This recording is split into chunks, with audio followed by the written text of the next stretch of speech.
morning, everybody, from Yellowwood Ridge. Super excited. Our slab is finally poured.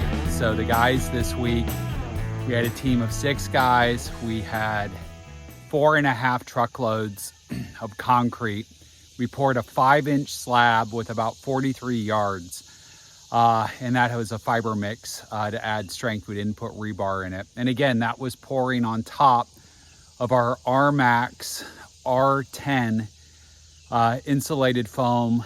So we have an R20 underneath, and then our perimeter, we have 1.5 inches, so that's an R10. And then all of that is wrapped in our Stego 10 mil vapor barrier. So I'm just so proud and excited. Probably don't hear that from a lot of people, but we've got a fully insulated slab, everybody. And again, that is absolutely key to a high performance house. So what I'm going to be working on today, and I'll be walking you through, is we're going to be installing the Sill plates to the concrete block. We've got 12-inch anchor bolts in there. And our friends at the Beamery, David Waters and the guys, helped us rip 2x8x10 treated lumber down to 2x6.5. And it's 6.5 because, again, that is the width of our Thermocore SIPs that are going to be delivered this week. But something that we're going to do a little bit different, and I'm really super excited about this, and I saw this by Matt Reisinger on the Build Show Network. And again, hopefully we're going to get those guys out here to do a little ditty on our project. But instead of putting a traditional sill plate insulation, you know, what I would call just bubble wrap, because hell, that's about all it is. I found a company called Conservation Technologies out of Maryland, and this was a product that Matt had featured, and it's a neoprene gasket with 2 eyelets on it. So it's really super cool. So today I'm going to walk you through how to install it, or at least how I think you install it. Could be wrong.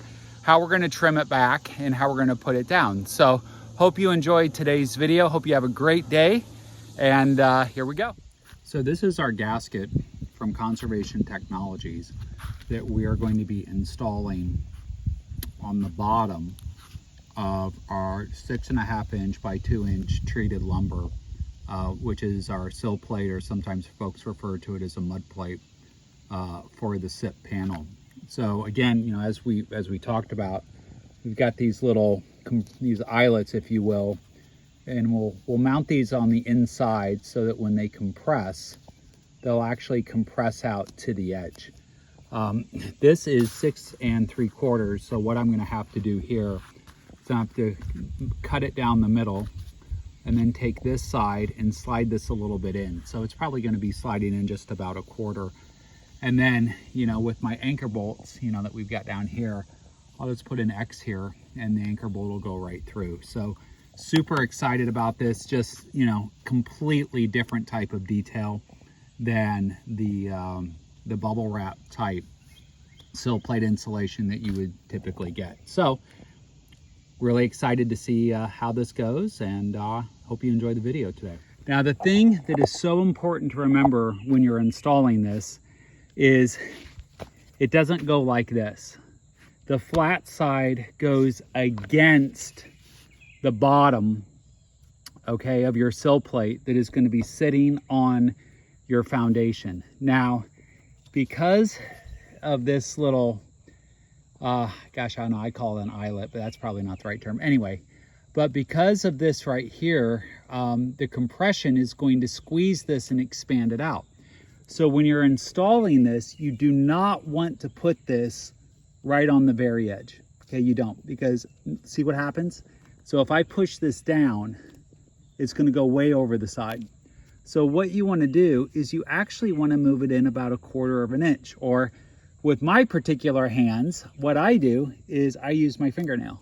So what I do is I wrap my fingernail around the edge and I pull that edge in, and it's about something like that. So then when it compresses down, it's going to compress really nicely along the treated edge of my sill plate, right? So that's how you do it. And we're just using a regular staple gun, and we're using T50 staples, right? So it's nothing fancy, you know, pretty simple. And your finished product, I actually did 1 plate already, and look at that, your treated product is going to look just like that. And you've got this killer gasket, not a piece of cheap bubble wrap, but you've got this killer gasket that's here. And then what I'm going to do is I'm going to use when we start siding the house, or when we put up our SIPs.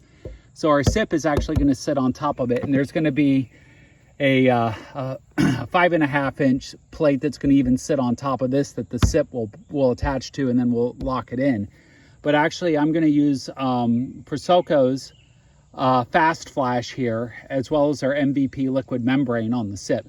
So this is going to give a great airtight, watertight seal for this sill plate.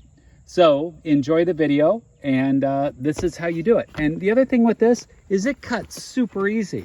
You just use a regular pair of scissors for this. It is super easy, and it cuts like a dream, staples really well, and you know, just a great product. And to kind of give you an idea on price point, it was about $530 for 230 feet of this, because our perimeter is 40 by 70. So, you know, I think it's worth the investment, and I think it's just going to be a great, you know, additional detail for our high performance home here at Yellowwood Ridge.